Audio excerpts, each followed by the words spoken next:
You can learn a lot about a person by playing tennis with them. As a general rule, I have found that guys who are gentlemen on the tennis court are gentlemen in their off-court life as well. Conversely, I watched one guy display the worst athleticism I've ever seen while playing with his best friend. Later, I was not surprised when this guy abandoned his family and ran off with another man's wife. And then there's Frank Calhoun. Frank is a big guy, and he played soccer at Georgia Tech until he injured his knee. After an orthopedic surgeon repaired it, Frank switched to tennis. But he plays tennis like a soccer player, hitting powerful serves and hitting the ball into the net from the back line. But I can beat him. I like to go to the net and put pressure on him to hit it past me. Most of the time, he overdoes it and the ball bounces off the back line. And don't get me started on his rounds. Let's just say that when he chooses a line, he always prefers it to be in his favor. As a result, Frank always wants to play with me. He just can't lose to the little guy. I'm not small, I'm 6 feet tall. But I'm pretty skinny and wiry, which makes me small compared to Frank, who is 3 inches taller and 75 pounds heavier than me. Not surprisingly, I don't really feel like playing with Frank, but it's hard to avoid because we both live in the Eden Point neighborhood north of Atlanta. Since Atlanta is a big tennis city, our neighborhood was built around a clubhouse with a pool and lots of tennis courts. Since so many people play on Atlanta Lawn Tennis Association league teams, it's pretty hard to avoid someone like Frank. But the good news is that I play with a lot of very nice people. For example, my mixed doubles partner, Penny Pennington. I met Penny thanks to my wife, Melanie. Melanie is a Pilates instructor, and many people who live in Eden Point take classes at her studio, including Penny.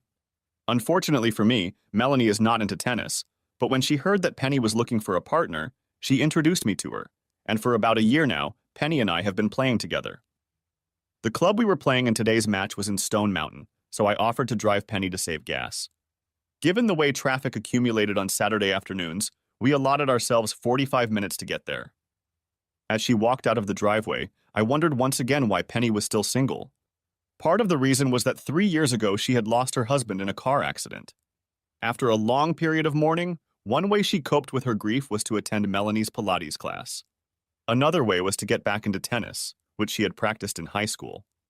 The result of all this physical activity was a trim, slender, dark-haired woman in her early 30s. I expected a woman as beautiful as Penny to attract suitors like flies to honey. But she kept telling Melanie that she just hadn't found the right man. "Hi, Penny," I greeted her as she opened my car door. "Are you ready to get them today?" She grinned.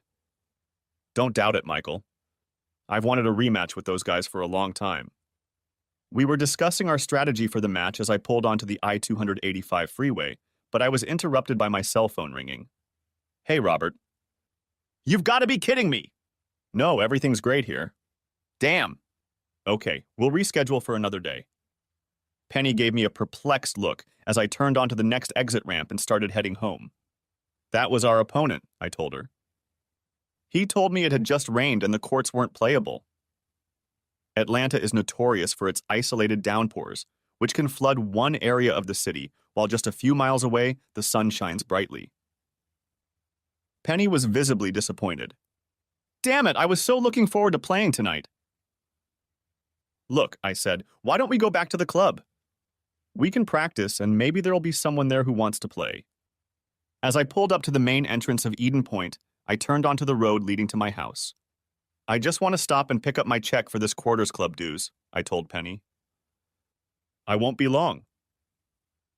I parked at the curb and rushed to the front door. I'd written the check last night and left it on the dresser, so I knew where to find it. But as I walked down the hallway, I heard sounds coming from the master bedroom sounds I wasn't supposed to hear. "Oh, please do it again." "Yes, like this." "Ooh!" That was Melanie's voice. What the hell? I tiptoed down the hall and peeked through the door. Melanie was lying naked on the bed, her legs spread wide. A man was crouched between them, mastering her with his mouth and hands as she moaned and gasped. I felt as if I had been in a car accident. I was stunned. I couldn't move. I couldn't think. Everything suddenly changed, and I couldn't understand what was happening.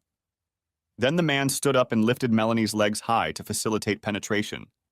No, this can't be happening, I thought, recognizing the figure of Frank Calhoun. I heard her moan as he entered her. Then she moaned, "Oh God, oh yes, oh God!" I jerked away from the door as if I'd been punched. It was too unbearable. My first impulse was to burst into the room and pounce on him. But what would that accomplish? I asked myself with despair. They've already cheated on me, and fighting him won't change anything. Besides, even if I managed to land the first blow, he's so much bigger than me that he could still beat me to a pulp. But I don't want him to get away with it. Standing there, I suddenly remembered that Penny was waiting for me in the car. Oh shit, I have to get her home first before I can come back here to confront them, I thought. I walked back down the hallway and out the front door in a daze. I felt like I was going to throw up at any second. I looked up and saw Penny watching me through the car window. A moment later, I climbed into the driver's seat and started the engine. I don't know how I looked, but hardly well. Are you okay, Michael? Asked Penny anxiously, looking at me. I couldn't speak.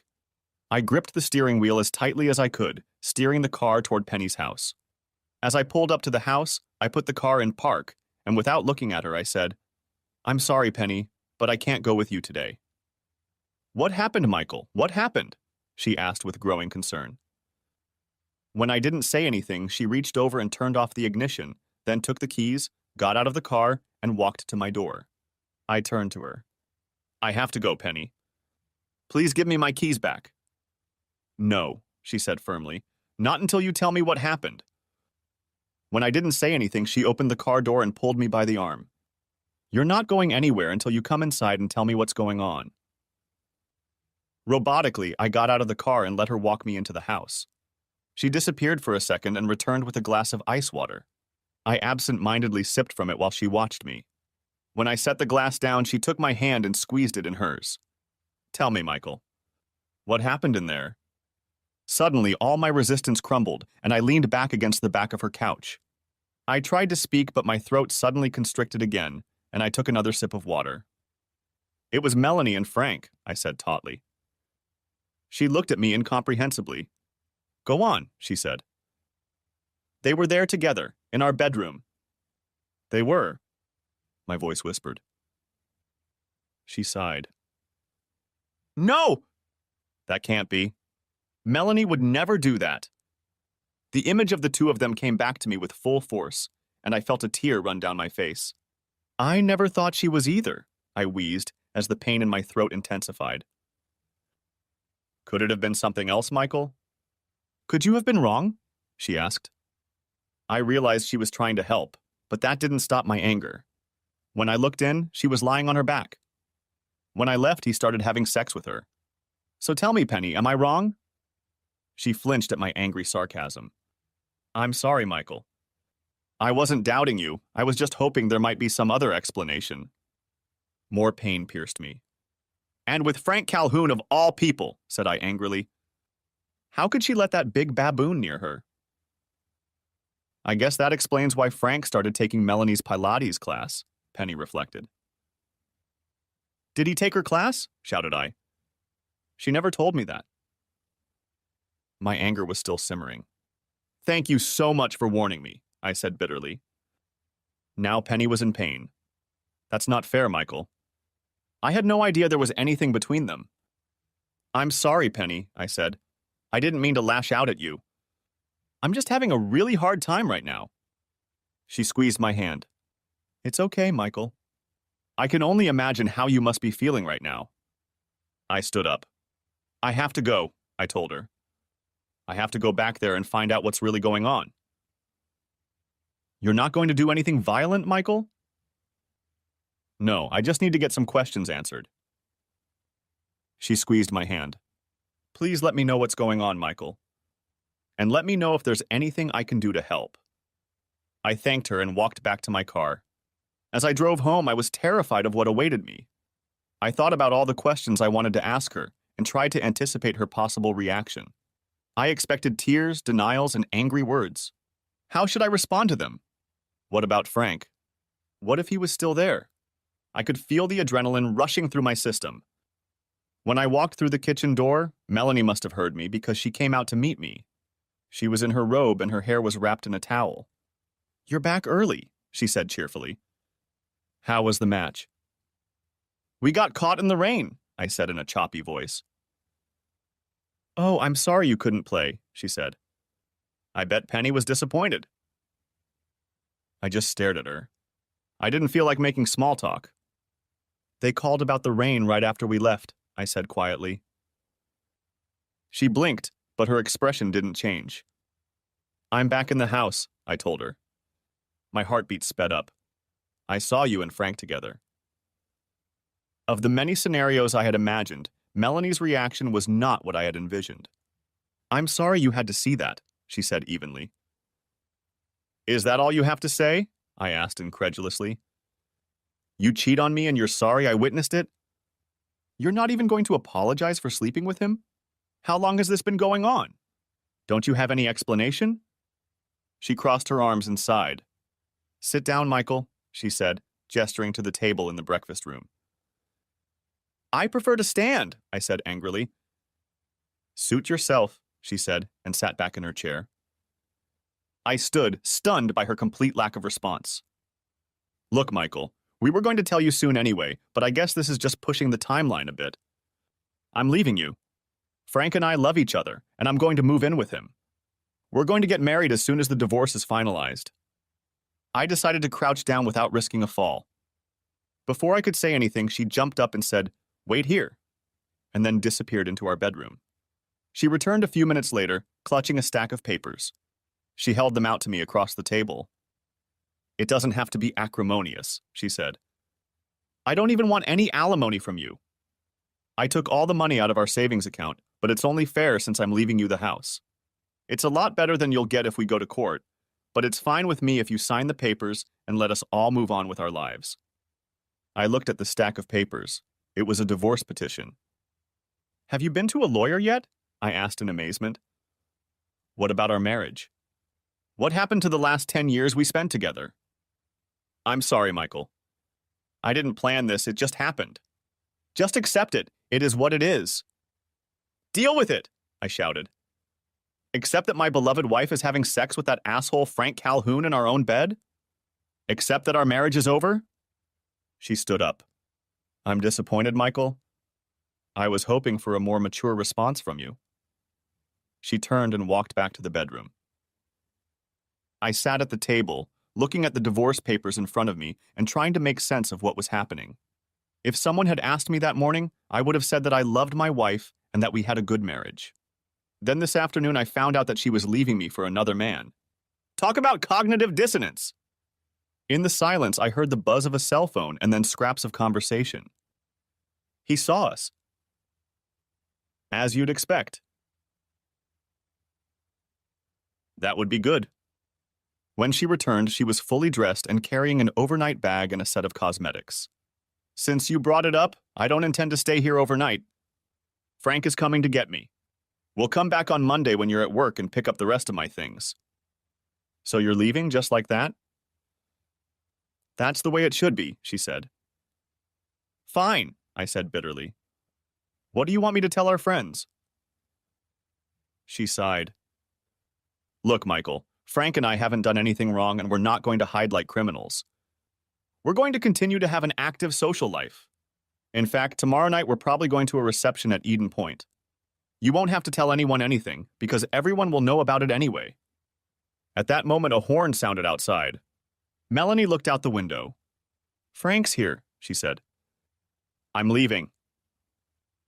Closing the door, she leaned in again and looked at me. Just sign the papers, Michael. The sooner you do it, the better it will be for all of us. Then she left. I don't know how long I sat there. Emotions flashed through me like the cars of a train rushing through a crossroads. One minute I was seething with anger, the next I was remembering happy times, and the next I was sad. I told myself that I had treated her like a queen, and then wondered what I had done to push her away. I'm better off without her, I repeated, until loneliness overwhelmed me. The beep of my cell phone startled me, and I answered it quickly. Subconsciously, I was hoping to hear Melanie's voice, but it was Penny. What's up, Michael? She asked. Not very well, I replied. She left me. I heard, she said. Did you hear that? Said I in amazement. Where? How? I'm sorry, Michael, she said sadly. Frank was bragging about it at the club. Oh, shit, I thought. It's already started. On Sunday, I called the captain of our men's team. There was no way I wanted to go out on the field. Sorry, Joe, I told him. You're going to have to cut me out of the lineup today. I have some personal issues to take care of. Yes, I heard, he said sympathetically. Sorry to hear about that. Good luck. I thanked him but knew I was only in for more bad luck. I spent the entire day in the house. I must have been hiding, though it pained me to admit it. There were sports on TV, but I wasn't paying attention. My thoughts kept returning to my marriage to Melanie. Why did it go wrong? When had she stopped loving me? I was sure she had fallen in love with me when she got married right out of college. We didn't break up all senior year. I proposed to her over Christmas break. She was majoring in physical education and health, and whenever my fraternity brothers saw her in workout clothes, they gave me a hard time. She had a combination of cuteness, trimness, and sexiness that was almost irresistible. I gave up trying as soon as I met her. We blended easily into married life. I got a great job in Atlanta, and she got a job as an instructor in an aerobics class. After a few years, we saved enough money for a down payment on a house and found what we were looking for in a new development called Eden Point. I thought we were truly happy here at Eden Point. I had gotten a few promotions in my company, and Melanie decided to start her own business. By then, we had enough money to rent space for her studio in one of the small shopping centers in the area, and her business was doing very well. Our savings account was growing. We made a lot of friends and acquaintances, especially in Eden Point, and we even talked about starting a family in a year or two. Our sex life had quieted down a bit, but that didn't surprise me. My work kept me busy, and daily Pilates classes would tire anyone out.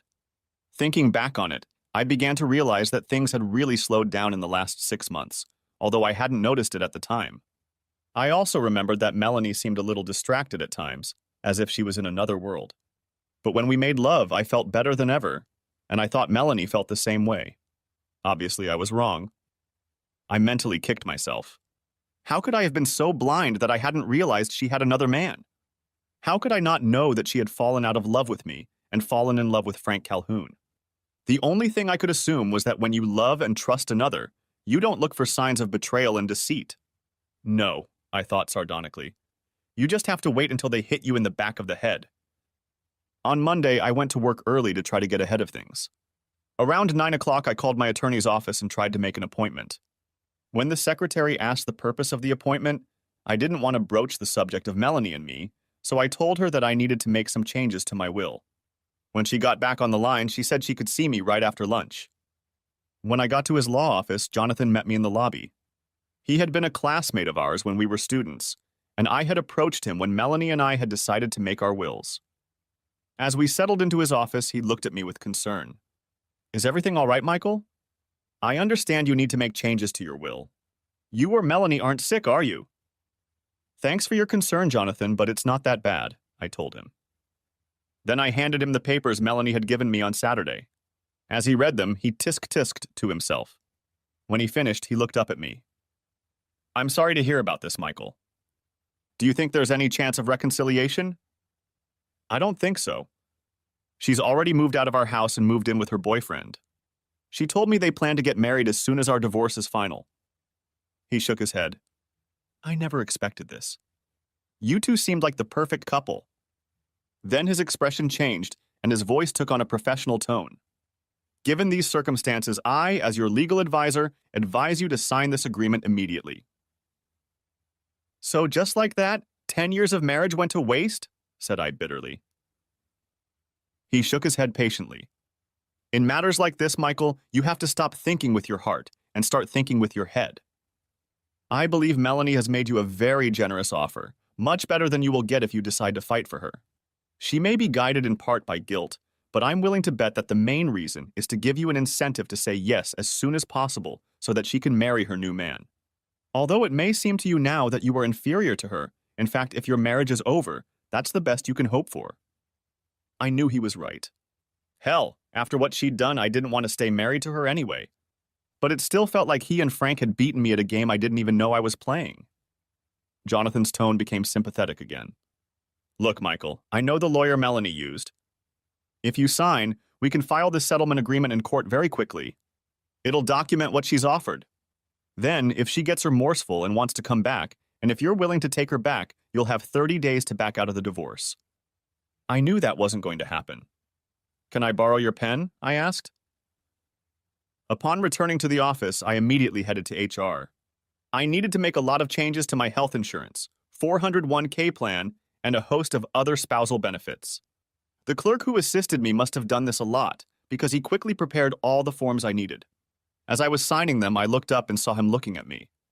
Guess I won't have to make an announcement in the office now, I thought wryly.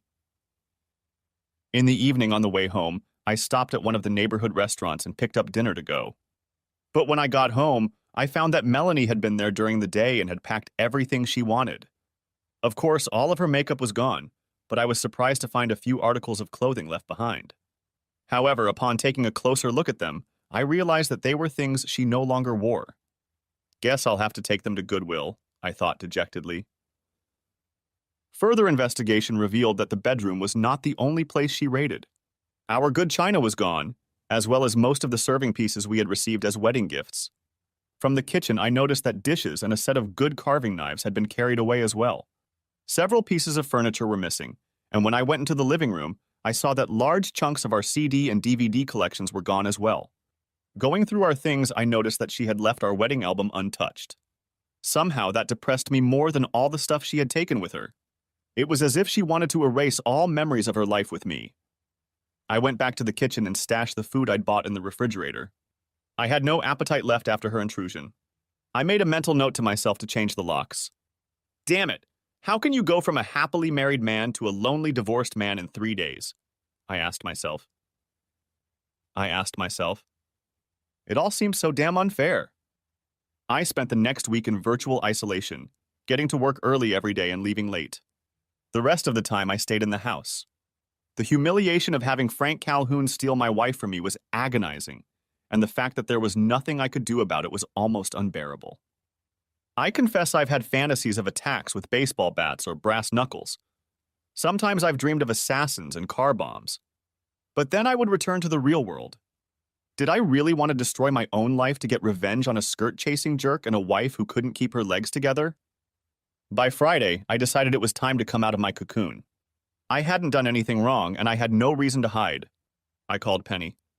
Hey, partner, don't we have a tennis match scheduled for this weekend? I asked, trying to sound upbeat and positive. Oh, Michael, I'm so glad to hear from you, she said quickly. I thought about calling you so many times, but I decided that maybe you'd rather be alone for a while. Thanks, Penny, I replied, softening my tone. It's been a rough week. I told her everything that had happened, and then asked her what had happened at Eden Point that I had missed. She hesitated for a few seconds before admitting that our situation had been talked about all over the neighborhood. You'd think they could find something better to discuss, I said sharply. Maybe so, Penny agreed, but Frank and Melanie are having a hard time with it. They've been socializing at the club every night since last Saturday. Frank is almost openly bragging about whoever's the better man won, and Melanie hangs on to him like a lovesick schoolgirl. You could hear the anger in her voice. That's just disgusting, Michael. I immediately dropped her Pilates class and told her I couldn't be her friend anymore, she said. Her loyalty made me feel a little better. What about the others, Penny? What are they saying? I asked. I guess it's what you'd expect, Michael. There are those who are very unhappy with Frank and Melanie, and they try to avoid the lovebirds as much as possible. And there's a group that always revolves around Frank. They extol his valor, if you know what I mean. But for most people, it's just a sad, awkward situation, and they try to stay out of it as much as possible. Rationally, I knew that would be the case, but some part of me wished that society would tar and feather Frank and Melanie and run them out of town on rails. But I was determined not to let my disappointment hold me back. For what it's worth, I'm not going to spend the rest of my life underground, I told Penny. We have a game scheduled for Saturday, and unless you don't want to, I intend to take the court with my partner, I told her. I'm glad, Michael, she told me fervently. You can count on me. I intentionally went to the tennis courts a little late to avoid talking about topics I didn't want to discuss. It didn't help much. As I approached the tennis pavilion, I could feel the stares of my neighbors and teammates.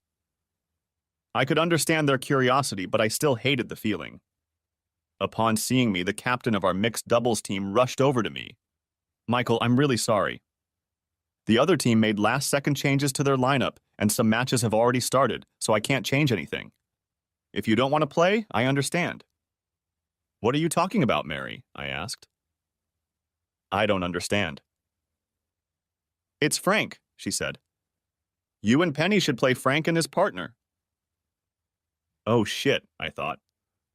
That's the last thing I wanted. At that moment, Penny came over, and when she realized what was happening, her face went pale. She pulled me aside and whispered, We don't have to do this, Michael. It's no big deal. We'll just lose and play someone else next week. No, I said, loud enough for Penny to jump up. I'm not going to hide from that bastard for the rest of my life. I'm going to have to face him, and I'd better start right now. Penny looked at me worriedly, but I turned back to Mary. It's okay, I told her. Penny and I are here to play. It was a massacre. I was playing worse than I had in recent years, and my obvious emotions were affecting Penny as well. Frank, on the other hand, was on top of his game, and his powerful ground strokes were scorching the net like RPG projectiles. To make matters worse, he was constantly poking fun at me throughout the match. Come on, Michael, you can hit harder, he yelled after I executed a weak shot, which he smashed to smithereens. Another time he shouted, Your wife can hit harder! Oh, wait, I was wrong. You don't have a wife. I just went ballistic. Besides, a crowd had gathered for our little match, and I looked up to see Melanie standing at the fence. To her credit, she grumbled at some of Frank's comments, but she didn't look in my direction once.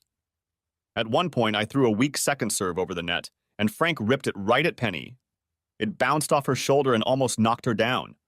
I rushed toward the net with my racket clutched, ready to decapitate the bastard, but Penny grabbed my arm and begged me not to follow him to the net. It was a fair shot, she said. I'm fine, I'm not hurt. It's just part of the game. I looked at him with venom in my eyes as he pretended to tie his shoelaces. Eventually, I returned to my seat in anger and frustration. The final score was 6-2, 6-1, a humiliating defeat. Gritting my teeth, I went to the net to shake hands with our opponents. Frank's partner seemed embarrassed by his performance and apologized after shaking my hand. Frank, on the other hand, simply walked over to us and, without bothering to extend his hand, said, That was a lot of fun. Let's do it again next time you feel like messing around. Then he defiantly turned around, walked over to Melanie and kissed her soundly through the waist-high fence. I don't know what Penny saw on my face, but she grabbed my arm and dragged me off the court. He's trying to provoke you, Michael. He'd like you to start a fight with him. Don't let him get to you. Please, for my sake. I sat down on the podium, and someone handed me a glass of ice water. I took a few sips and then poured the rest of it over my head. I couldn't have felt worse than I had that day. I apologized to Penny for playing it so badly, and though she protested, I got in my car and headed home. I tossed my clothes in the hamper and dragged myself into the shower, sloshing water off me for half an hour. When the water finally cooled, I got out, wiped myself off, and flopped down on the bed, angry and disgusted. I knew why I'd lost. I'd let Frank possess me. That knowledge only made me feel worse. He'd gotten to me, and he'd gotten to Melanie too, though obviously in a different way. Still, the result was the same, to turn a loser like Frank into a big winner. I vowed to myself that I wasn't going to take Frank's bullying anymore, and neither was Melanie's. I would find a way to break them both. I just had to figure out how to do it. I lay down on my bed and thought about what my old tennis coach used to tell me. Play to your opponent's weaknesses. That sounds good in theory, but how could I apply it to this situation? I know myself. Once I start working on a problem, my brain keeps attacking it, even when my mind shifts to other tasks. In fact, I've often found that if I leave a problem alone for a while, when I come back to it, I can easily find a solution. That's what happened in this case. I pondered the problem for a while, and then put it aside to spend most of Sunday finishing up the yard work I had neglected. By evening, I was so tired that falling asleep was not a problem. When I went to work the next day, I realized I had a possible solution.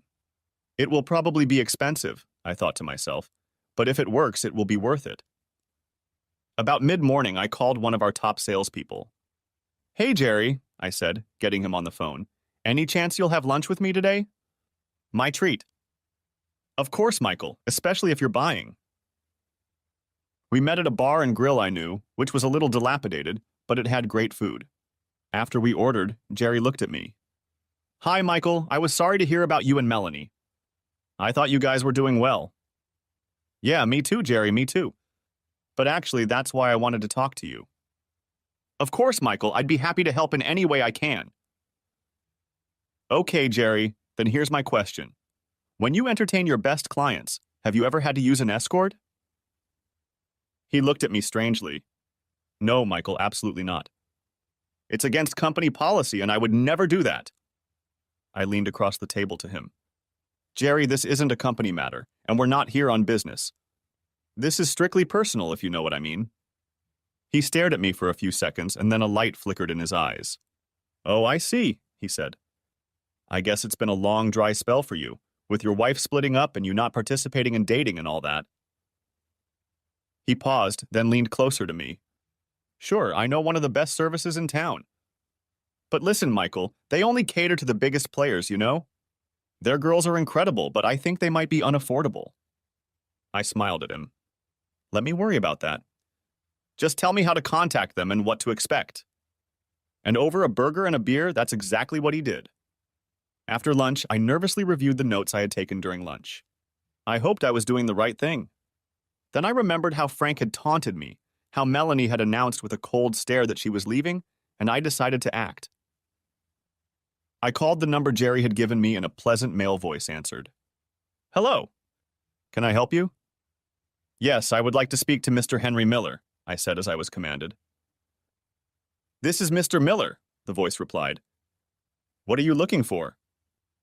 "Something from Grove Press," I replied. "Please state your name, sir." I considered using an alias, but Jerry explicitly hinted at the need to identify myself accurately. "They're always worried about the vice police," he told me. "They'll go to great lengths to make sure you're not a cop trying to set them up."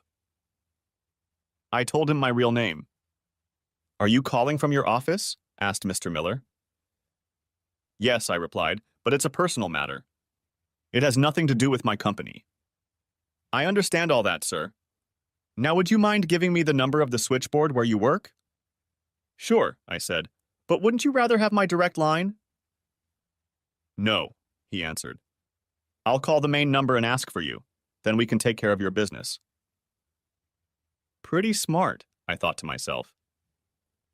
If he calls and the operator answers, he'll know he's calling a real company and not a police station. And if she transfers his call to me, he'll know I'm really an employee of the company. It's certainly not foolproof, but it's pretty good. I gave him the number of the main switchboard, and he hung up immediately. A few minutes later, my phone rang, and the operator transferred the call to me. It was Mr. Miller. He then asked for my cell phone number. "This will allow us to contact you after hours if we need to," he explained. After I handed him the phone, he continued.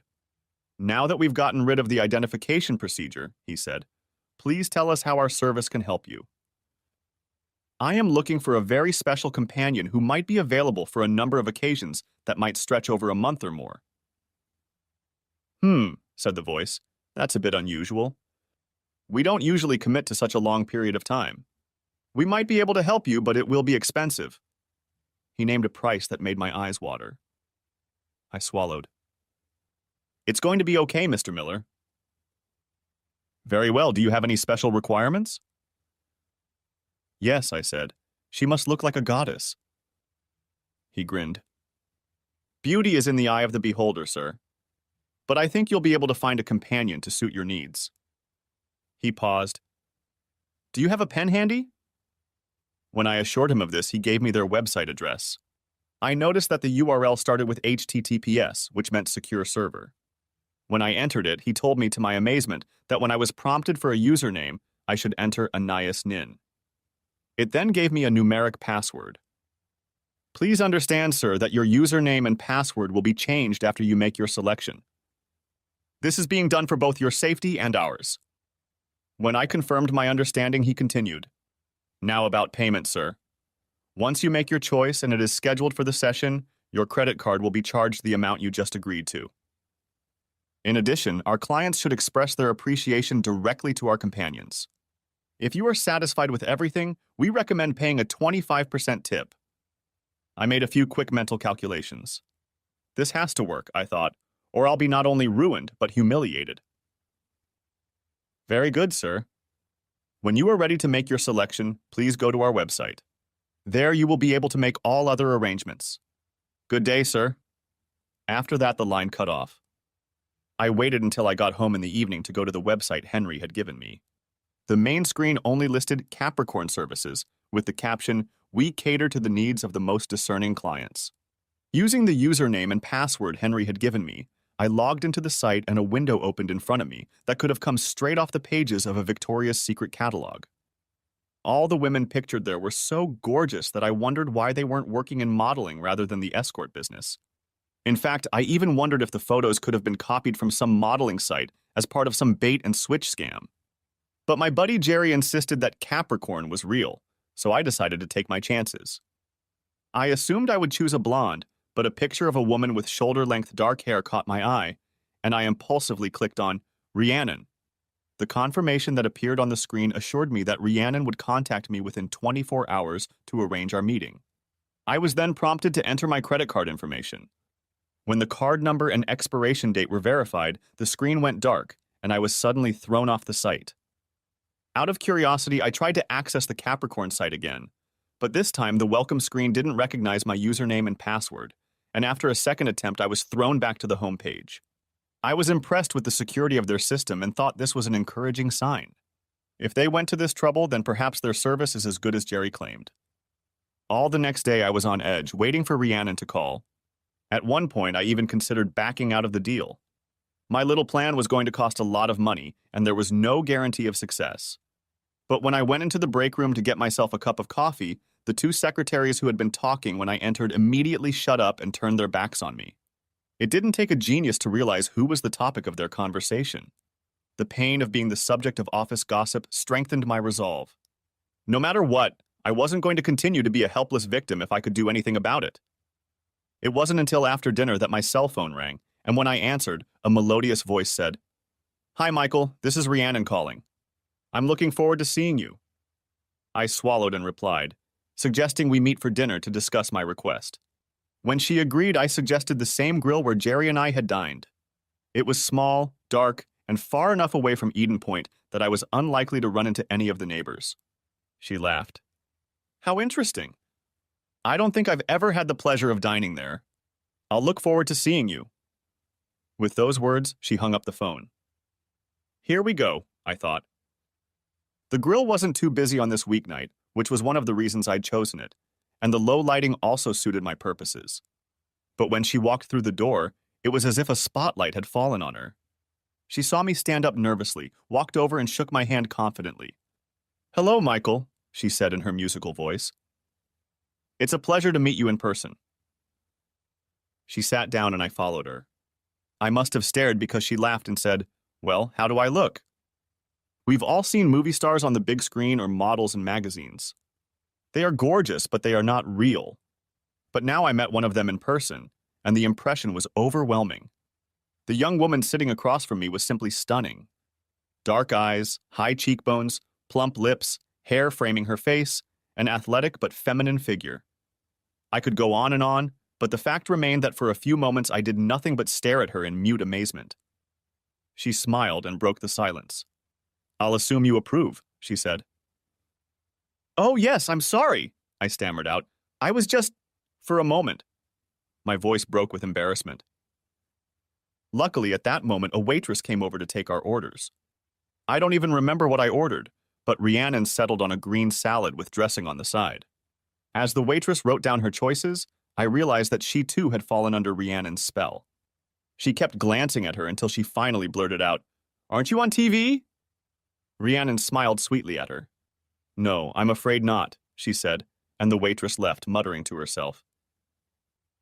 Their brief exchange allowed the rational part of my brain to engage again. I looked at Rhiannon curiously. "I bet that happens to you a lot." She unconsciously nodded. "Yeah, that happens a lot." "Can I ask you a question? Why aren't you doing TV or modeling instead of, I asked, hesitating a little at the end. I've looked into it, she admitted, but it's a very cruel world. I can look good, but I'm just one of many in this world. The odds of success are about the same as a basketball player getting into the NBA. But in this line of work, I stand out. And unlike modeling or acting, I didn't have to starve for years paying my dues. From the very beginning of the business, I was maximizing my money. By the time my looks start to wane, I will have accumulated enough money to live on my investment for the rest of my life. And if I'm really lucky, I'll find a rich man who wants a trophy wife, and he won't care what she did for a living. I couldn't help but nod. I didn't agree with the career she'd chosen, but she'd approached it reasonably. At that moment, the waitress brought our dinners. After she served Rhiannon, she looked at her again and said, "Are you sure you're not on TV? I'm just sure I've seen you before." Rhiannon shook her head. "I don't think so. If I was, I'd probably remember it." I tried to suppress a laugh as the waitress hurried away. As we began to eat, she looked at me carefully. "So, Michael, why don't you tell me what's on your mind?" "Henry said it's something out of the ordinary." I blushed and began to tell her my story. When I recounted my conversation with Melanie after I caught her and Frank in bed, Rhiannon threw me a sympathetic look. "That was pretty cold," she said. When I told her about Frank Calhoun and how he'd behaved, she nodded understandingly. "I've met a lot of people like him." She wiped her mouth and folded her hands on the table. "So, what exactly do you want to do, and how do I fit into this picture?" I spent the next 15 minutes describing what I hoped to accomplish in the next month or so. When I was done, I admitted that I had a lot of doubts about what I was trying to accomplish. But I just can't sit back and let those two treat me roughly without fighting back. And now that I've met you, I'm starting to think it might work. She smiled broadly. "What a lovely compliment," she said. Then she leaned forward across the table. "You know what? I think I'm going to like this." "Great," I said enthusiastically, and reached out to shake her hand to seal the deal. She laughed and shook my hand firmly in return. "To partners in crime," she said with a sly smile. Then she sat up and did something I hadn't quite caught on to, with her body, and suddenly she was radiating raw sexuality. I realized I had a hard-on. "Well," she said in a low, sexy voice, "now that we've finished the business part of our meeting, how about we move on to somewhere a little more comfortable to relax?" My mouth was suddenly dry, and I had to take a sip of water before I could speak. "No," I said, "we just have to get to know each other today." She gave me a wry smile. "You don't find me attractive?" "Oh God, no," I stammered. "I mean, yes. I mean, that's not the point. It's just that I'm trying to focus on what we're planning to do here, and it would be better for me not to mess with you like this. Don't you understand? But I have an extra for you." With those words, I handed her an envelope across the table. Earlier, I had put some large bills in it. She held it up triumphantly, and it disappeared into her purse. Then she changed her pose again, and her sexual side seemed to recede. "I think maybe I understand, Michael." She tilted her head slightly to look at me. "You're a very interesting man. I think I'm going to enjoy our little adventure together." With those words, she got up and left, and I was left sitting in the stall. For some reason, I felt wrung out. What a woman, I thought. We had planned for the first phase of Operation Honey Trap to begin on Saturday shortly after lunch. The temperature in Atlanta was already heating up, and I figured the pool at Eden Point would be crowded. I was a little worried about whether Rhiannon would show up, but shortly after noon, a BMW Z4 pulled up to my driveway. She came to my door carrying a small bag and, when I raised my eyebrows, said, "My swimsuits." She looked around and smiled. "So this is the suburbs. You like it here?" I frowned. "It was until recently." She stroked my cheek. "We'll fix that." At the club, we split up to go to the changing rooms to change into our suits. As we'd agreed, I went out first and found two chaise lounges next to a table with an umbrella. No sooner had I made myself comfortable than I noticed the big Frank Calhoun heading my way. "Well, Michael," he muttered, "I'm surprised to see you in the pool today. I would have thought you were taking lessons from a professional and trying to improve your tennis game." I knew he was trying to bait me, but I answered him flatly. "No, today my girlfriend and I are going to lounge in the pool and get some sun." Frank wasn't going to let me go so easily. "Oh, you have a girlfriend now? I'd like to meet her." By now, our conversation had attracted the attention of everyone within earshot. That suited me just fine. Well, you're in luck, Frank. Here she comes, I said, pointing to the door to the women's locker room. Oh my God! There was silence among the members as Rhiannon approached us. I expected her to be in a bikini, but to my surprise, she was wearing a one-piece swimsuit. But somehow it was much more seductive. It was made of some kind of silvery material that reflected the sun and caught the attention of all the men and women. I heard a click and realized she was wearing stiletto shoes. They made her calves, thighs, and butt look amazing. As she approached us, I shifted my gaze from her feet to the suit. It looked different, and then I realized that it was made of the finest material I'd ever seen. It followed the exact contours of her body, and when I looked closer, it was obvious that the suit was completely unlined. It looked as if it had been painted on her body. She walked over to me and entwined her arm with mine, pressed her breasts against my bicep, and kissed my cheek. "Great, honey," she cooed. "You found a place for us." Then she turned to Frank. "Who's your friend, Michael?" I glanced over at Frank and, to my delight, saw that his mouth was ajar as he stared at the vision before him. "Rhiannon," I said. "Meet Frank." "Frank, this is my girlfriend Rhiannon." His mouth slammed shut, and he quickly extended his hand for a handshake. "Welcome to Eden Point," he said rather grandly. "If there's anything I can help you with, please don't hesitate." Rhiannon smiled sweetly. "Oh, how sweet." She turned to me and asked tokenistically, "Is everyone here as cute as Frank?" I replied sharply, "No, Frank is unique." She smiled at him again. "Thank you so much for making me feel at home." When he remained standing still, she looked down with a smile. "You can let go of my hand now." "Oh," he said, embarrassed. "Well, I must be off. I hope I'll see you again, Rhiannon. I hope we'll see each other again." With those words, he awkwardly turned away and walked back to the other side of the pool, looking over his shoulder a few times as he went. I looked that way and noticed Melanie sitting with her arms crossed. She didn't look happy. Rhiannon and I settled into the chaise lounge. She took my hand and pulled me closer so I could whisper in her ear. "I think that went pretty well." I squeezed her hand. "You were perfect," I assured her. She smiled and gave me a quick kiss on the lips. I know she meant it in a friendly way, but I could still feel her lips 15 minutes later. Then she stretched out on the chaise lounge face down. "Put some suntan lotion on me, will you, Michael?" As I happily complied, I was sure I heard male moans nearby. For the next few hours, I think everyone who was at the pool that day tended to walk past us to get a glimpse of my new girlfriend. I know for a fact that all of my male team members stopped by, and after exchanging a few cheerful words, I made sure to introduce them to Rhiannon. She was gracious to each of them and chatted with them as if they were old friends. At one point, I leaned over and whispered in her ear, "You should have gone into politics." She only smiled and winked at me. In my line of work, I'm only one step away from that. I chuckled. When all was quiet, she leaned toward me again. "Which one is she?" I knew exactly who she meant and pointed her to Melanie on the other side of the pool. "All right," she said, "leave it to me." She put on her high-heeled shoes and, clicking her clips, walked over to the side of the pool where Melanie was bathing.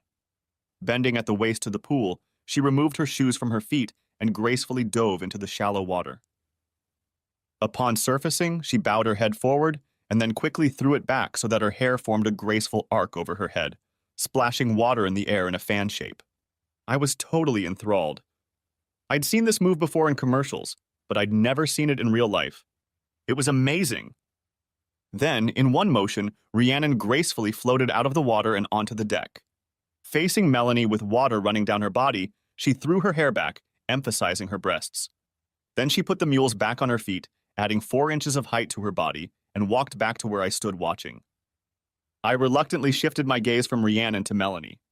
She looked at me angrily. Then she turned and addressed Frank sharply before grabbing her things and heading for the exit. He followed her, glancing over his shoulder at Rhiannon again. She settled gracefully in the chaise lounge with her eyes closed. I heard her mutter, "Mission accomplished." While we were there, only one unpleasant thing happened. As we were getting ready to leave, I looked up and saw Penny walking in my direction. "Oh crap," I thought.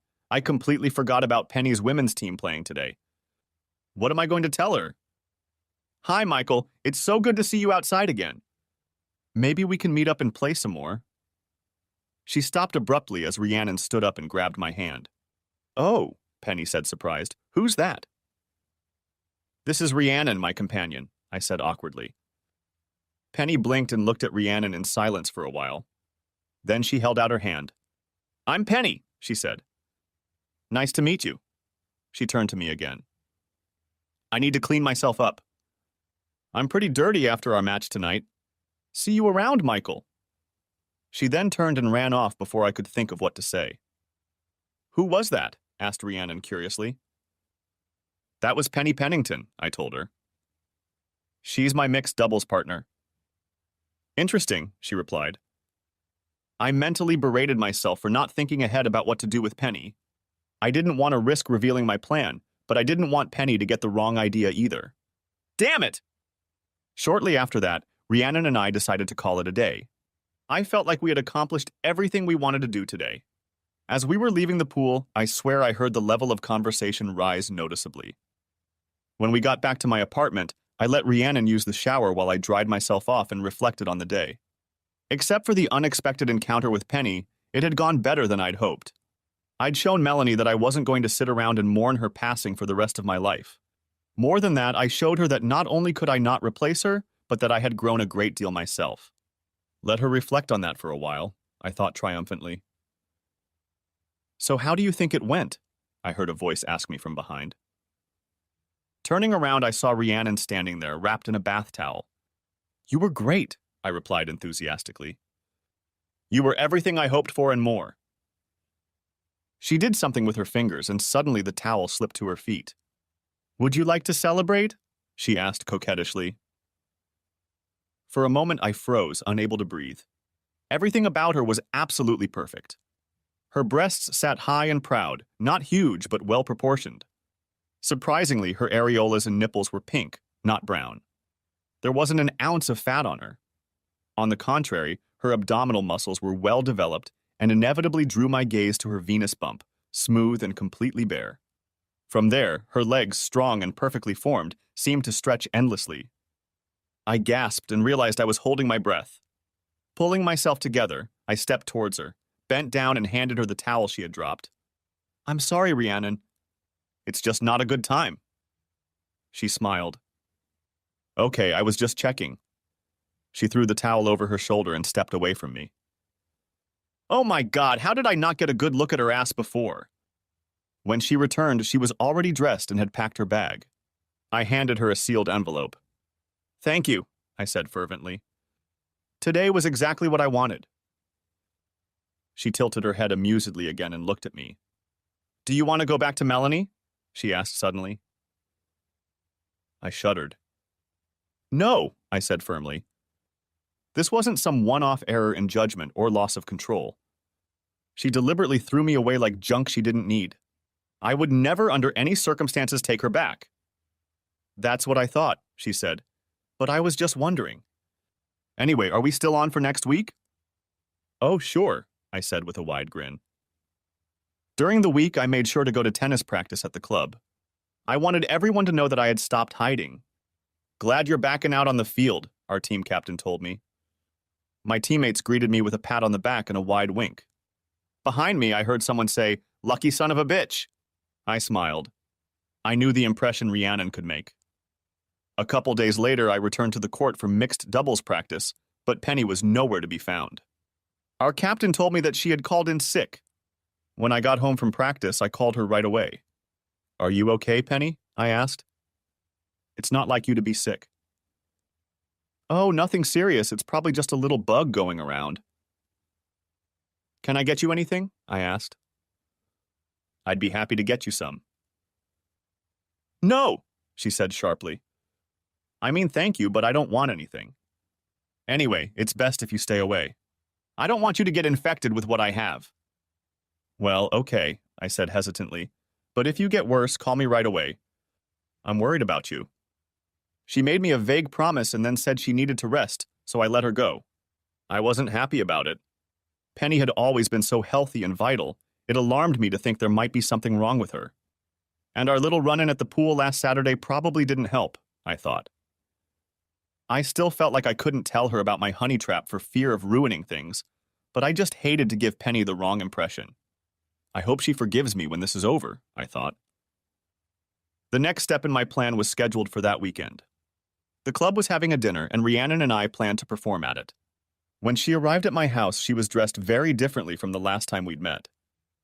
"Wow, you look like you just stepped out of a fashion magazine," I said, looking at her.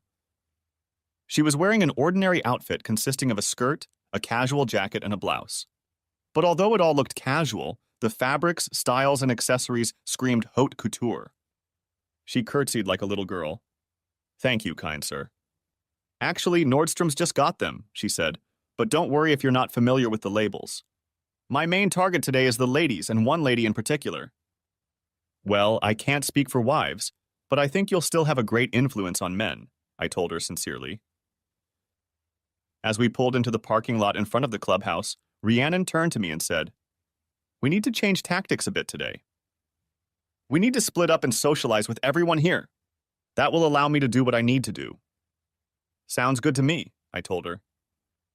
As we entered the patio where the dinner was being held, I immediately realized that we were both right. Once again, most of the men were looking openly at Rhiannon. The wives were a little more reserved, but even from them I heard more than one comment about Rhiannon's attire that evening. A few of the more adventurous women asked where she had found her clothes, and soon Rhiannon was cheerfully exchanging shopping tips with them. After chatting for a bit, she and I went back to eating. "Any luck?" I asked her quietly. "Oh, I've been very busy," she said seriously. "I've been learning a lot about what wives think about the situation with you, Melanie and Frank. More importantly, I've been making your ex's life miserable. I was also flirting with her fiancé quite a bit, and she didn't like it one bit." I only grinned. It was obvious that Rhiannon knew exactly what buttons to push. I was chatting with one of my teammates when Melanie walked by and pointed at me. Curious, I followed her to see what she wanted. When she turned to face me, I saw that her face was flushed with anger. "Looks like you're wasting no time in getting back into the dating game," she said huskily. "I didn't realize there was a mandatory waiting period," I said sarcastically. "Yeah? Well, I don't think you're up to par on this one, Michael. Where the hell did you find her?" "I never met her when we were married." "I met her through work," I replied simply. "I'd be careful if I were you. She looks a lot more than you can handle." I couldn't help myself. "You're wrong, Melanie. I practice with her every chance I get." "Is that so?" she said hotly. "Then you had better keep her away from Frank." And with these words, she walked away. I smiled to myself. Everything was going exactly as I'd hoped. At that moment, I saw Penny carrying a tray of food. I knew she was on the entertainment committee, but I didn't know if she would feel well enough to come tonight. I rushed over to her and grabbed her hand. She blushed when she saw me. "I'm so glad you're feeling better," I told her. "You should have called me and let me know you felt well enough to come over tonight." "I guess I wasn't sure until the last minute, Michael. Besides, I figured you'd be here with your new girlfriend, and I didn't want to bother you." At that moment, Rhiannon walked by, laughing and talking to one of my teammates. "And I see I was right," Penny continued with a frown. She started to walk away, but I grabbed her arm again. "Wait, Penny, we need to talk about our next match." She hesitated, then apparently made a decision. "Michael, I've had a lot on my plate lately, and I've decided to drop the mixed pairs and focus on the women's team." I was shocked. "You can't do this, Penny," I whispered. "You're my partner. Who do I play with?" Penny peered over my shoulder, and when I turned around, I saw Rhiannon standing there. "You'll find someone, Michael," Penny said. "Now please let me go. I need to put the food away." When I let go of her hand, she rushed away. Rhiannon took my hand and walked with me to a vacant table. Once we were seated, she leaned over to me and whispered, "Just so you know, this girl is in love with you." "What?" "No, that's crazy. She's my tennis partner. She was in Melanie's Pilates class." "And if I'm not mistaken," Rhiannon continued, ignoring me, "you might be a little in love with her too." "No," I protested. "You're wrong. She's just a good friend. Maybe, she said skeptically. Anyway, I think we've done all we can for today, so let's get out of here. When we got back to my house, I asked Rhiannon to tell me what had happened with Melanie and Frank. She gave me a smug smile. I walked over to where their food was spread out and sampled it, making complimentary remarks. Melanie was clearly not pleased by my presence, but there was little she could say. Then I told her how much I liked her outfit, and she was compelled to return compliment to compliment. This gave me the opportunity to tell her where I bought it. I realized that she recognized the clothes and realized how much the outfit must have cost. She didn't say anything, but her eyes were almost green with envy. That sounds like Melanie, I said. She's definitely into fashion and prides herself on her taste in clothes. Just then, Rhiannon continued, one of the other ladies asked Melanie to help her in the kitchen, and although she didn't want to do it, she had to leave me alone with Frank. As soon as she left, I went over and tried another sample of their dish. As she spoke, Rhiannon repeated her action. She made me hot. She straightened up and grinned, clearly realizing the impression she had made on me. Once I got Frank's attention, I started flirting with him in earnest. I asked him if he played soccer, and that gave him a chance to show off a little. While he was doing that, I walked over and stroked his chest. I commented on how much bigger he was than you and said I like big men. She giggled. I thought he'd do it right there at the table. Wow, said I. No wonder Melanie was so hostile. I'm doing the best I can, she said with obvious false modesty. And I can't believe Frank would believe you're hitting on him, I added. She smiled derisively. Guys like Frank are so self-sufficient that it wouldn't occur to them to question a woman's interest. The irony is that they're usually the worst lovers. I grinned. If what Rhiannon had said was true, it would serve Melanie right. I handed her the envelope. Do you think we're ready for the next stage? I asked her. Definitely. The dance at your club will be perfect for what we have planned. Then she turned and headed for the front door. What, no seduction attempts today? I asked with a smile. She grinned over my shoulder. I wouldn't have thought so. Then she turned and jerked her hips slightly, making my loins quiver. When she left, I opened a can of beer and sat down to think about what had happened. On the one hand, I was very pleased that the honey trap had worked. Even though Melanie didn't want me anymore, I knew she wasn't too pleased with how quickly I'd found someone to take her place, and even more upset that her replacement was so much hotter than Melanie would ever be. It was all very pleasant, but I couldn't shake the guilt I felt about the situation with Penny. Maybe Rhiannon was right, I wondered. Could I really have feelings for Penny?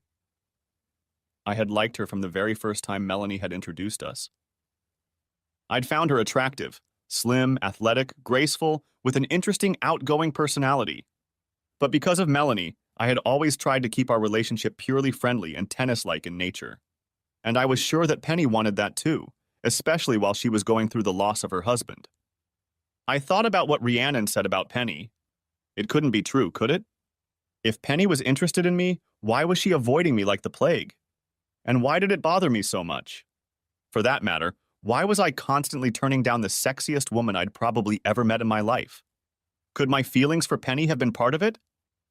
Eventually, I gave up and went to bed. I didn't know the answers to my questions, and even if I did, I wouldn't know what to do with them anyway. I decided that the best thing for me to do was to stay the course, focusing on the plan I had developed. The annual spring dance at the club was a popular event that always drew a large crowd. The ladies used the dance as an excuse to dress up, and the men reluctantly donned tracksuits, some even wearing ties. I was counting on Frank and Marlene to show up. I had warned Rhiannon about what to expect from her, and I was curious to see what she would wear for the climax of our plan today. So I was surprised and disappointed to see her get out of the car in jeans and a t-shirt.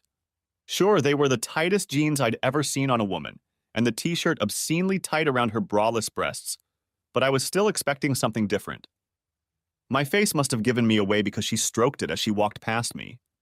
You didn't think I was going to risk my dress by coming here, did you? Just let me use your bedroom for a little while and then I'll be ready to go. I'd already put on my sport coat and pants, so I waddled impatiently across the room while she dressed. Damn, I grinned to myself. It's like we're an old married couple. A few minutes later, her voice reached me. Michael, can you come in here? I need your help with something. I went back and opened the bedroom door. Oh my God! Rhiannon was standing there in the sexiest lingerie I had ever seen. Her strapless bra and panties were a chocolate brown color with white lace trim that drew attention to the curve of her breasts and the sensual hollow between her legs. The stockings were the same dark brown color and were held up by a garter belt that further drew attention to her most intimate parts. She took a half step in her stilettos and turned around to reveal that her panties were actually a thong, revealing the full cheeks of her ass. She turned to face me again. Will I? She asked with a slight smile. I couldn't resist taking a step toward her, but she stopped me with a smile and a raised hand. No, not now. I can't afford for you to mess this up. So now that I have your approval, get out of here and let me put on my dress. I think I staggered as I walked back to the den. A few minutes later, she appeared. This time she was wearing a strapless dress, the same whitish color as the trim on her underwear. The color contrasted beautifully with her hair. As she walked across the floor, I realized that the dress must have been tailored because the fabric seemed to flow down her limbs like water. With each step, I could clearly see the relief of her hips, and when she turned, her buttocks curved out in crisp detail. The slit in the side of her dress reached all the way up to the top of her stockings, and when she stood to the right side, her perfect leg was exposed to stunning effect. Of course, it didn't help that I knew exactly what she had under her dress. I swallowed hard. I think you might cause a few heart attacks tonight, I told her, and I wasn't kidding. She just smiled at me and held out her hand so I could walk her out the door. The club's patio area was cleared for dancing, and paper lanterns were hung overhead. It was a little gaudy, but I liked the effect of the soft lights and tinkling music. Rhiannon slid into my arms to dance, and I wasn't surprised to find that she was a much better dancer than I was. As we moved together, she rested her head on my shoulder, and in that moment I decided that I didn't care that she was a working girl. I just enjoyed the feel of her body next to mine and the pleasure of her company. She lifted her head and backed off far enough to look at me. You know, this suburban life isn't so bad. A girl could get used to it. Before I could answer, she tensed up. Uh-oh, battle stations. I turned and saw Frank Calhoun heading our way, dragging an obviously reluctant Melanie behind him. Hello, Rhiannon. Hello, Michael, he muttered. Very glad you decided to join us this evening. How about we switch partners for a couple of dances? When I agreed, he whirled Rhiannon away, leaving me and a clearly uncomfortable Melanie standing still. I held out my hands to her. Would you like to dance for old time's sake? She reluctantly agreed, and when a new song came on, I started dancing with her. It was an interesting experience. I loved this woman and had been married to her for 10 years. But after what had happened, all I had left in me was an intense desire to make her feel what she had done to me. So was our marriage really that bad? I asked. She sighed. No, Michael, it wasn't like that at all. We had a few good years and some good times. But then things fell into a rut, and after a while, I wasn't particularly excited about our relationship anymore. And when Frank came along and made it so clearly clear how much he wanted me, I just fell in love with him. I really fell hard, Michael. It was just like it was in college. She looked up at me. I didn't want to hurt you, Michael, but I had to do what was right for me. Can you understand that? I understand, I said bitterly. You've decided to switch. That's not what I meant, she defended herself. That's okay, I said. I switched too. She grimaced, remembering who I was dating now, and I felt some satisfaction. If everything went right from here on out, it was only going to get better. I looked up and saw Frank and Rhiannon walking toward us hand in hand. There's your date back, Michael, Frank said with a slight smirk. Have a nice evening. Then he strode away with Melanie struggling to catch up with him. Rhiannon and I continued dancing. How did it go? I whispered in her ear. You could almost hear the chuckle in her voice. The hook is well and truly set, she said. He's convinced I'm falling for him. He'll come up with some excuse for Melanie, and we'll meet at the club after everyone leaves. I'm just a little nervous about this part. The timing has to be perfect, I told her. Leave it to me. Women know all about that sort of thing. Then she licked my ear, and I flinched helplessly. As night fell, I noticed that the people began to thin out quickly. I must have been looking around because Rhiannon caught me. Sorry, Michael, she said. I guess Penny didn't show up today. Am I really that transparent? I asked her. Like glass, she said with a slight smile. When we got back to my house, I reached into my pocket and held out another envelope to Rhiannon. I may not get a chance to give this to you later, I told her, and I wanted to make sure you got it okay. She took it almost reluctantly, it seemed to me. She stared at me for a moment, and then her face changed. The sexy goddess had somehow disappeared, and what remained was a real, though still beautiful woman. This was the most unusual assignment I've ever gotten, she said, and you are unlike any client I've ever had.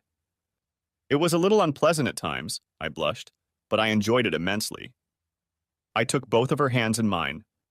When I decided to get my revenge, I knew I needed someone with outstanding qualities, I replied. But I didn't expect to find someone like you, and I'll never forget you. I moved forward and kissed her on the lips. She held the kiss for a few seconds and then pulled away abruptly. She blinked her eyes rapidly a few times and then said hastily, "No need to ruin your lipstick."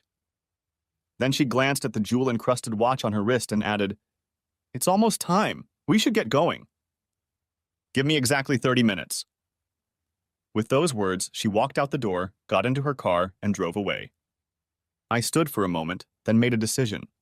Rhiannon and I hadn't talked about it, and I hoped I wouldn't screw it up, but I had to take a chance. I pulled out my cell phone. She must have recognized my number. "Michael, why are you calling at this hour?" "Penny, I'm going to ask you for the biggest favor of my life. Please don't ask any questions. Just meet me at the club in 30 minutes. "What's going on, Michael?" "What does it all mean?" "Please, Penny," I begged. "I don't have time to explain. Please, just trust me. Just come back in 30 minutes. I'm sorry, I have to go." I hung up the phone. Heading towards the clubhouse, I wondered if she would come. The chance was slim, but I figured it was the only chance I had. When I got to the parking lot, there were 2 cars parked there. I pulled out my cell phone again and made another call. "Frank?" Melanie's angry voice came through the phone. "Where are you?" "It's not Frank," I said. "It's Michael." "Michael!" "What do you want, and why are you calling so late?" she demanded. "I'm calling because I know where Frank is. He's with Rhiannon." "What?" she shrieked. "Where are they?" "Look," I said, "just meet me at the club as soon as possible." Then I hung up. Frank's house was a few blocks from the club, but she must have run faster because I soon spotted her running through the backyard of someone's house.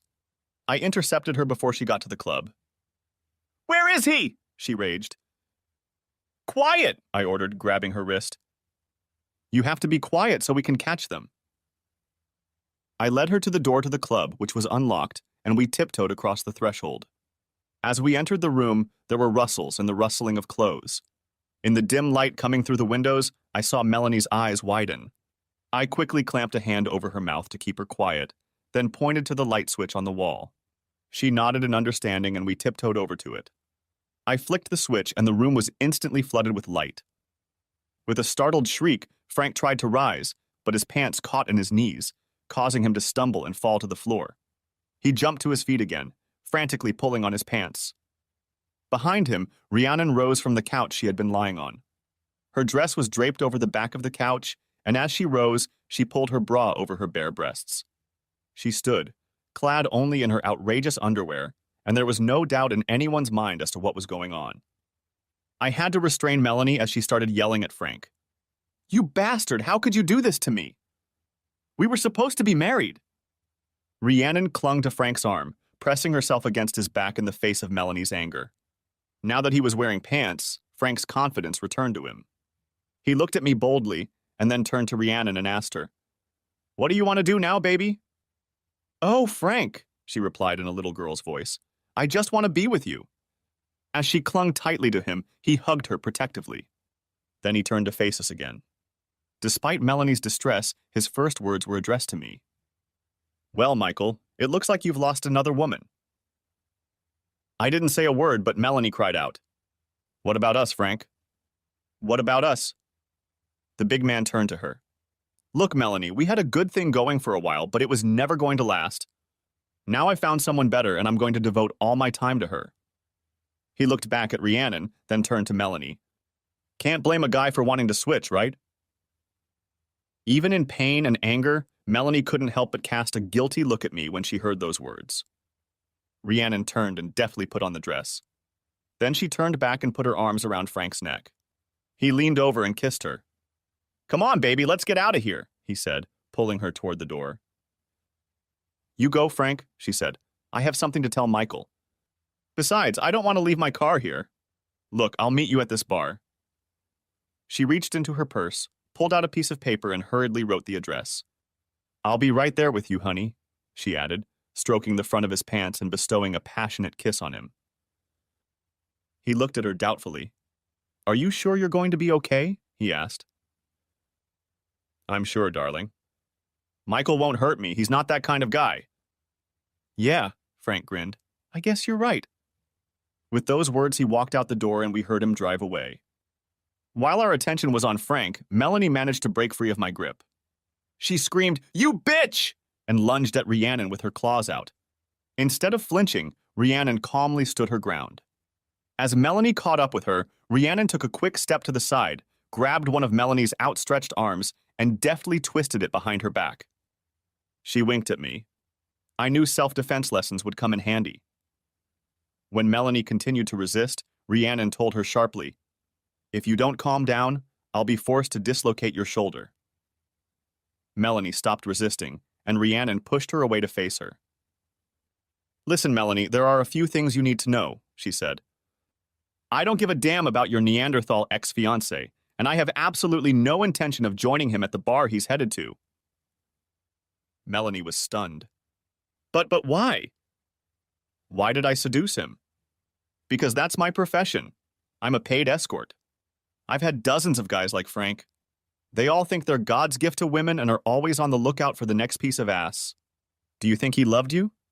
The only thing he really loved was the opportunity to finally beat Michael at something. I'm sure he liked having sex with you, but he liked having sex with Michael even more. So Michael hired me to get a little revenge on Frank, and at the same time show you what it's like when a lover is unfaithful. It hurts, doesn't it?" Melanie shrieked and lunged at me. But before I could react, a figure flashed in front of me and knocked Melanie to the ground. She stretched awkwardly on the floor. Penny stood over her with clenched hands. "You deserve it, Melanie. After what you did to Michael, you deserve so much more." Melanie just lay there sobbing. It seemed to me that her feelings were hurt more than her body. Penny turned to face me, and I could see tears streaming down her face. "Is it really true?" she asked me. "She's really not your girlfriend?" "No," I told her solemnly. "She was my partner in the honey trap we set for Frank and Melanie, but nothing more." "But she's so beautiful," Penny objected. "I could never compete with someone like her." Rhiannon walked over and put her hands on Penny's shoulders. "Silly girl, I was the one who didn't stand a chance. He only had eyes for you." Penny looked at me again. "So you've never even—" Rhiannon stepped in again. "No, Penny, he never did. I could never distract him from thinking about you enough for him to touch me. And believe me, I gave him that opportunity." Penny said nothing but looked at me with shining eyes. Rhiannon smirked at both of us. "I think it's time for me to get out of here. I've had tougher assignments, but this has kind of worn me out." At that moment, Melanie picked herself up off the floor. "What about me? Where am I supposed to go? I can't go back to Frank's house, not after what happened." Penny looked at her thoughtfully. "I don't know what you're going to do tomorrow, but you can sleep over at my house tonight.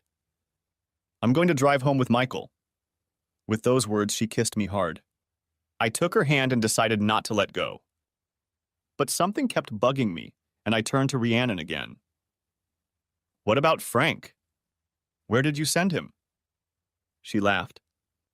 "That was the address of a gay bar I know.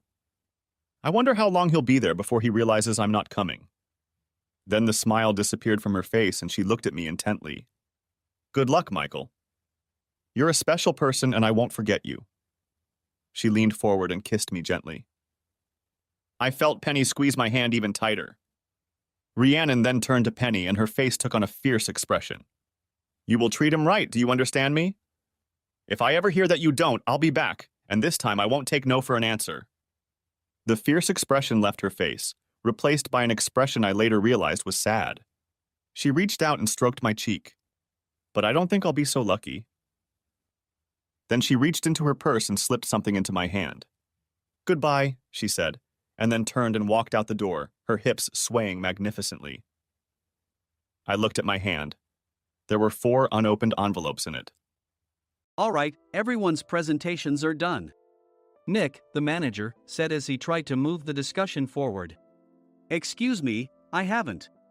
I recently found out something. Nick interrupted me and began to speak. There's apparently someone in this department who didn't graduate high school and is just a part-timer. Meetings should be for employees only. Absolutely right. His lackey, Mike, of course, agreed with Nick. I'm leaving. After leaving the meeting room, I started to shut down my computer. I noticed that an email had arrived, not in my personal inbox, but in the company's shared email. Thinking, there's no point in speaking up, no one will listen, I went home quietly. The next day, I heard a commotion from Nick's desk. He was staring at his computer screen, his face pale. Nick! Is something wrong? Mike looked at the screen with him. And he turned even paler than Nick. Why is he so angry? Knowing the reason for Mike's distress, I thought to myself, serves them right. My name is Adam. My mother passed away when I was in the 9th grade, and I was raised by my father. Well, you could hardly call it being raised. After my mother passed, my father changed. He drowned his sorrows in alcohol, and though he still went to work, he squandered our living expenses on horse racing. Because of that, I had to start working part-time as soon as I entered high school. Every month, I went to the convenience store with bills in hand that couldn't be auto-deducted from my father's account. Even though I endured it because I didn't want to be alone, I reached my limit in my 2nd year of high school and dropped out. I found a live-in job at a distant inn. Thank you for everything. The day I left home, my father, still staring at the TV, spoke. Take care. That was our last conversation. Back then, 18 wasn't the age of majority, so I needed my father's permission to work, and I couldn't hide my place of employment. Yet, my father never visited me even once. I kept working just to survive, and before I knew it, I was 42. Years of hard work paid off, and I was transferred to the headquarters. I was thrilled to be recognized by the company, as I thought I'd be working in the field until retirement due to my lack of formal education. Listen up. Our work can change the future of our employees. Don't drag us down. On my first day after the transfer, Nick, dressed in an expensive suit, spoke sternly. There was a reason for this. Our inn was located in a prominent tourist destination, known so well that everyone in the state could sing its commercial jingle. At its peak, we had 5 locations within the state. But that was long ago. Due to financial difficulties and aging facilities, only the place where I had worked for many years and the original establishment remained. I was prepared to lose my job anytime, but now there was a glimmer of hope. With the rise of social media, the tourist area where the inn was located started gaining attention again. Depending on how hard the sales department, where I was transferred, worked. We could either thrive or be forced to give up this prime location to the new hotel chains continuously popping up.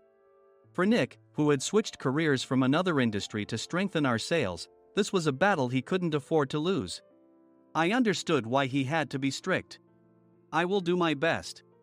Nick sneered at my enthusiastic declaration. Did you not hear what I said? I'm sorry. I thought I was listening carefully. Out of habit from years of customer service, I apologized reflexively, though I had no idea what had offended him. Someone was watching me with a smirk.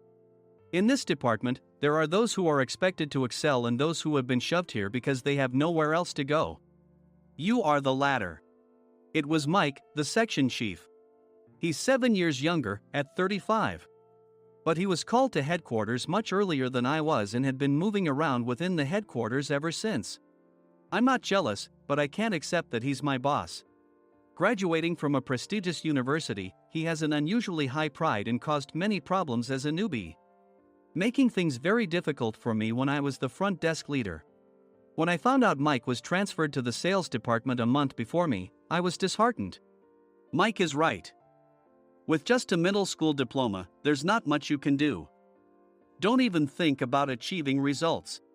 As if I didn't exist, Nick remarked, I'm thirsty. Mike eagerly ran to the coffee maker. It seems Mike is Nick's lackey. I regretted being happy about my transfer to headquarters, wishing I had stayed on site forever. Send a direct mail to every company on this list by the end of the day. Nick only assigned me tasks that even a new graduate could handle. What? There are over 1,000 companies. You want me to send to all of them by today? Yes, if you and your fellow misfits split the work, even those with nowhere else to go should finish by today. I glanced at the employees typing away expressionlessly. They were worn out from customer service, only thinking about leaving on time, or were women reassigned after having children. With zero motivation for work.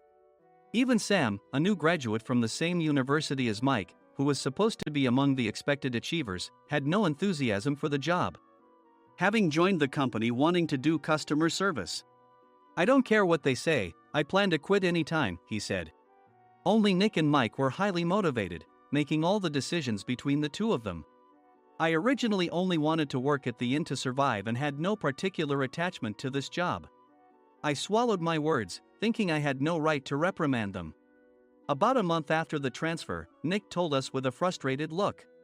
To commemorate the 50th anniversary, we've decided to create a plan exclusive for one group per day. Originally, Mike and I were supposed to come up with it, but our president, Mr. Thompson, insists on hearing everyone's opinions. So, you all get a chance. As Nick explained, Mike began handing out prints. Make sure not to embarrass Nick. If your ideas are half-baked, you'll have to redo them. It seemed that they had printed his handwritten notes by Mr. Thompson, which included several questions and a section for free responses. It made sense why Nick had to seek our input, given that all responses had to be submitted to Mr. Thompson. We were given a week to think about it, and a meeting was scheduled to compile our ideas. My plan is to let guests enjoy both the old and modern America. Nick began the presentations. Guests would watch a master confectioner at a nearby traditional sweet shop make sweets in front of them. The welcome drink would be premium tea in a bottle. Nick's plan was certainly attractive. After his presentation, Nick called on us to present in the order we were seated. Just as I stood up for my turn. All right, everyone's presentations are done. Excuse me, I haven't. I recently found out something. Nick interrupted me. There's someone in this department who didn't graduate high school and is just a part-timer. He was likely talking about me. I joined the company as a part-timer and was made a full-time employee when I turned 20. That was 20 years ago, so Nick and Mike probably had no chance to know until recently. Meetings should be for employees only. Absolutely right. After that, Nick kept creating opportunities to solicit everyone's opinions, purposefully excluding me from speaking. The meeting unexpectedly heated up and went past the scheduled end time. A few people asked to leave, and the discussion continued with the remaining few. Still here? Normally, you'd leave in that situation. Though I had no attachment to the job initially, hearing kind words from customers made me want to make them happier. For someone like me, with nowhere to go, the inn was my home and customer service was my life. I felt pathetic about my current self. I'm leaving. I left the conference room and started shutting down my computer.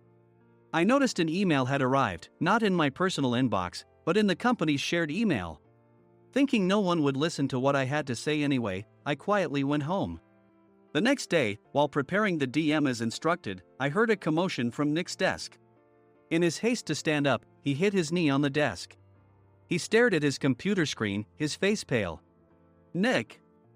What's wrong? Mike, thinking he should be the first to rush over, approached Nick while still wearing his coat. He peered at the screen with Nick. And he turned even paler than Nick. Why is he so angry? Who is responsible for this company? Nick, more irritated than ever, asked, and Mike answered without checking. Probably Sam. Sam wasn't there because he was attending a morning training session for new hires. Nick gave up on getting angry and returned his gaze to the screen.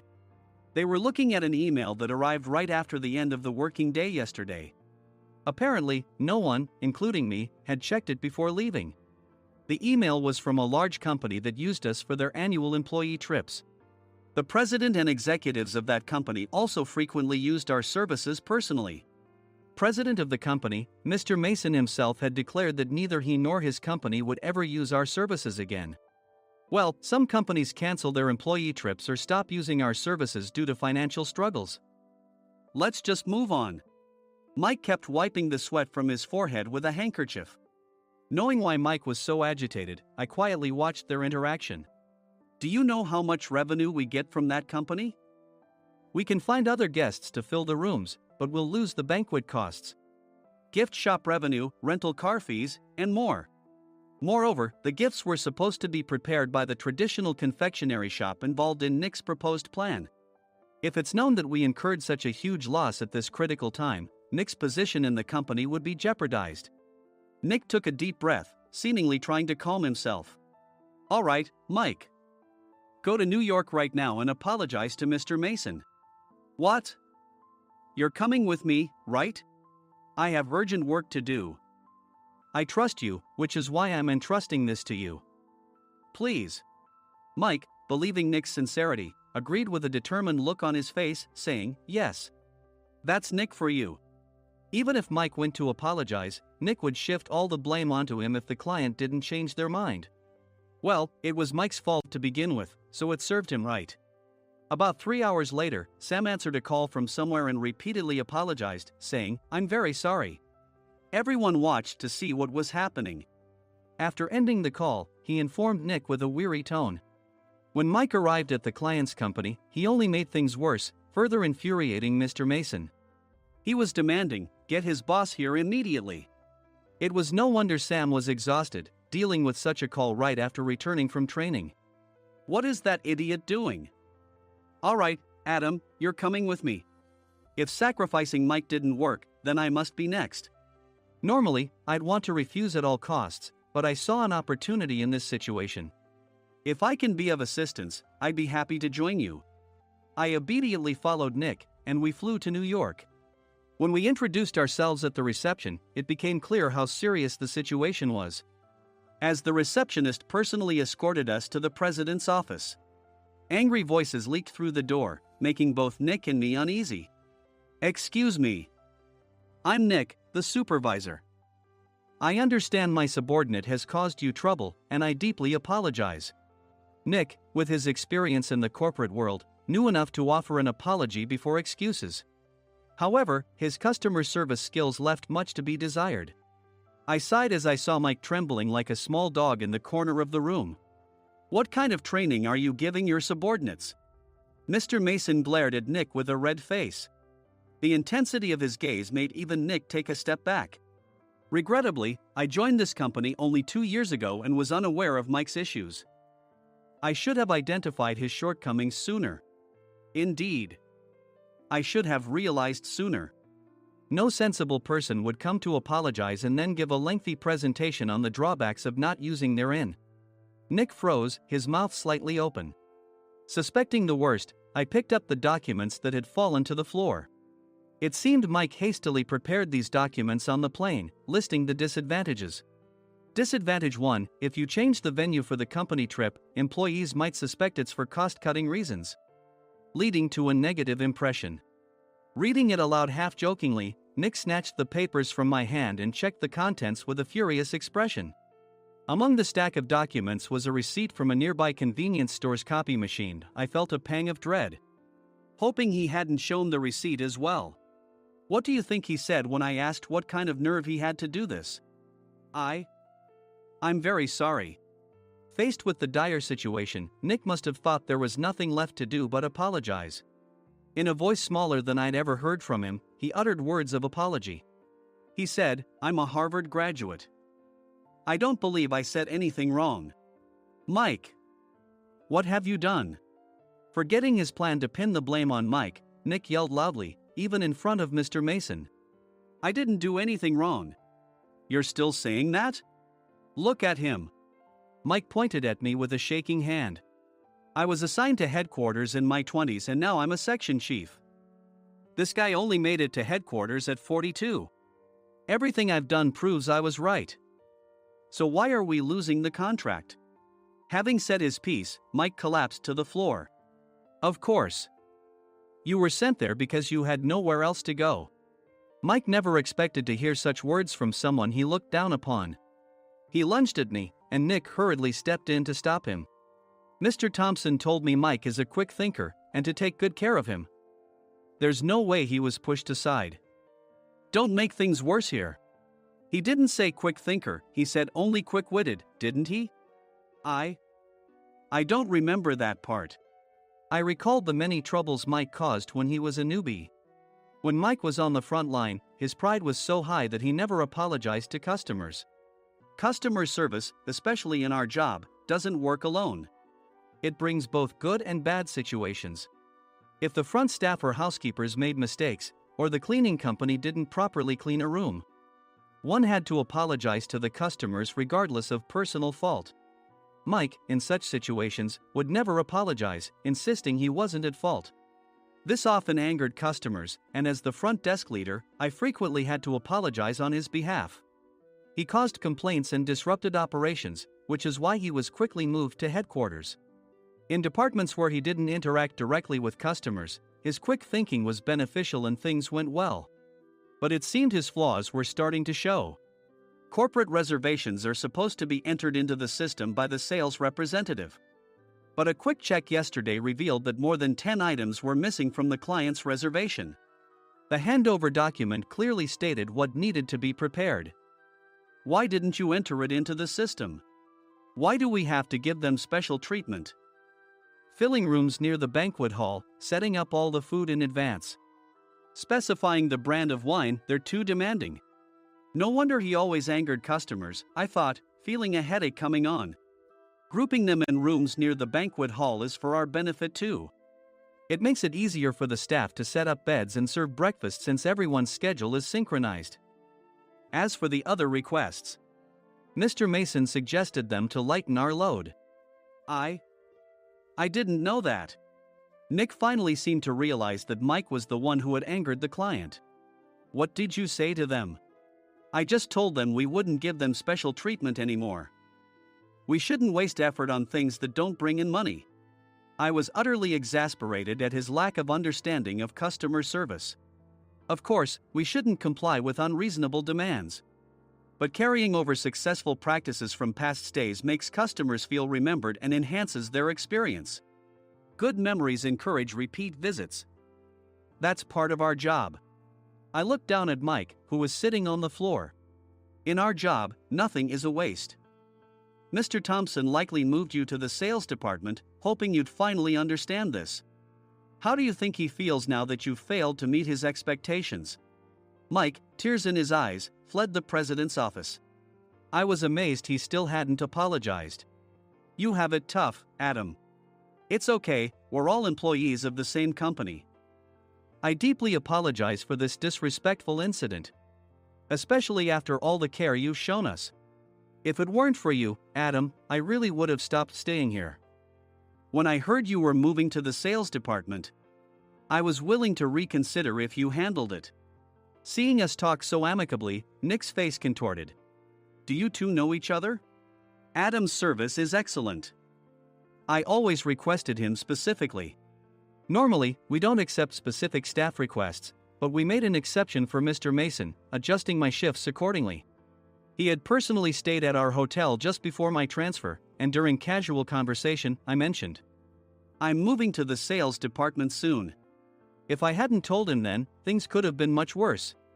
Please continue to take care of us. I look forward to it. On the return flight, Nick awkwardly offered me a can of beer. It's still working hours. Of course, I had no intention of forgiving him for a single beer. Nick might try to pin everything on Mike and avoid any consequences. While pondering this, a startling fact came to light. Nick, the tea bottles for the plan have arrived. I handed Nick a bottle labeled with our inn's name. They look good. What are you talking about? These are plastic bottles.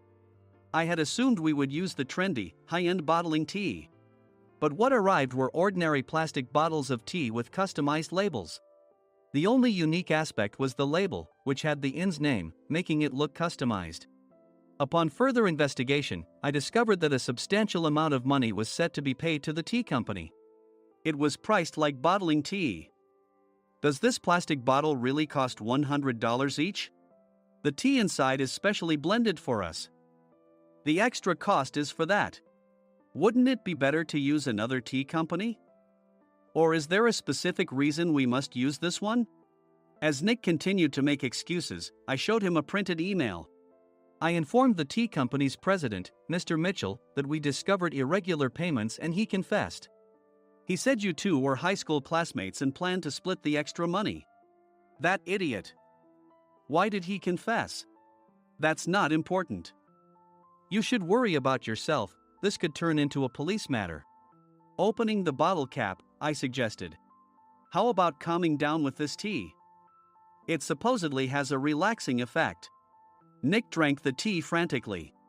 In the following days, decisions were made about their fates. Mike was reassigned to the General Affairs Department, with no chance of transfer or promotion, as per Mr. Thompson's orders. As for Nick, since the payment to the tea company hadn't yet been made, he narrowly avoided legal trouble. Instead, he was encouraged to leave the company, and to avoid further complications, Nick submitted his resignation. Rumor has it that connections between HR departments have made it difficult for him to find new employment. Even though it was good to have those two gone, something unexpected happened in the sales department. Everyone became motivated and united in refining the 50th anniversary plan. In the end, my plan was adopted. We collaborated with the Tourist Information Center to provide personalized guides. The plan, tailored to the number of guests, was truly special for the 50th anniversary. Hey, is Adam's family coming to stay? I immediately booked that special plan for my family. Sam noticed it on the reservation list and quickly picked up on it. Yes, I'm inviting my father. That's great. I might invite my parents too. I lacked the courage to face my father just as Adam. But here, with the confidence Mr. Mason praised, I felt ready. The 50th anniversary plan was a perfect opportunity to reconnect with my father. I hoped to bring back the days when we could laugh together as we once did.